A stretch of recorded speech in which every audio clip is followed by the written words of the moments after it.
Jie skrenda rytoj, mums reikia ruoštis. Jei pasaulis baisas, tai bet nereikės laikyti mamą.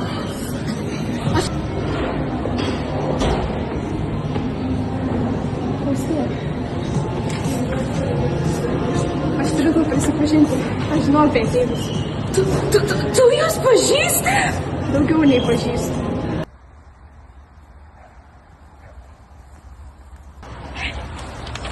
Ateiviai skrenda rytoj, reikia ruoštis. Aš esu jau tam pasiruošęs su savo šituo 5G aliuminiu siųstuvu. Pagal mano apskaičiavimus liko tik 18 valandų iki jų nusileidimo. Tai mes galime jam pabandyti paskambinti. Čia yra, ką tu padarei su mano mikrobangė, kuris puikiai veikia ir aš tau dar ją paskolinau. Aš ją panaudojau mokslo labui. Panaudojau kelias dalis, tai turėtų puikiai veikti. O, Dieve. Prašom užsidėti šitas kepuraitės. Jos yra skirtas smegenų apsaugojimui nuo ateivių įsilaužimo. Tai kad tau jau per vėlu. Ką? Nieko. Ką tu planavai daryti? Skambinti ateiviams per savo siųstuvą? Ar tu tikrai galvoji, kad tai yra gera idėja? Gal jau mus išveš į kitą galaktiką? Jo, rimtai, gal reikia imtis kažkokių saugumo priemonių? Mes net nežinom, ar tai tikrai veikia. Ką? Kas čia buvo? Ar tu supratai, ką jie pasakė? Ką žinau, aš nekalbu marsiečių kalbą. Aš jaučiu, kaip žemė vibruoja. Atėjo laikas. Jie atvažiuoja. Laikas. Tai kad čia tik paštas.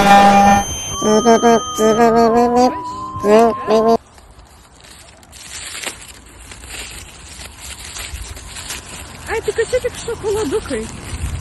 Kas tik batonėliai? Bent jau ne lazeriai. Tai pasaulio pabaiga buvo saldi. Tai tik pradžia. Puiku. Kitos savaitės horoskopas sako, kad mūsų spaus mutantinės varlės.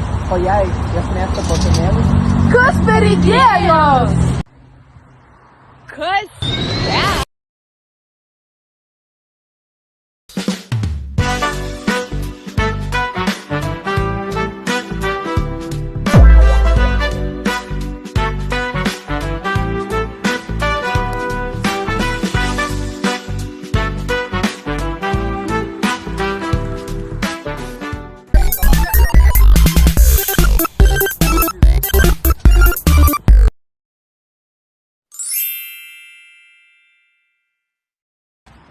Čia yra, ką tu padarei su mano mikrobangė, kurią aš tau paskolinau.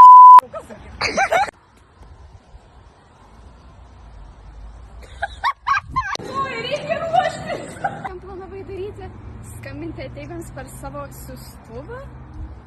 Ar tu tikrai galvoji, kad čia yra gera idėja? Gal jau pa mus... per savo siųstuvą? Kas čia buvo? Kas čia buvo? Puiku. Kitos savaitės horoskopas. Puiku. Kitos savaitės horoskopas sako, kad mūsų spaus mutantinės varlės. O jei jūs mėgsta šokoladus? Kas per keistuolis?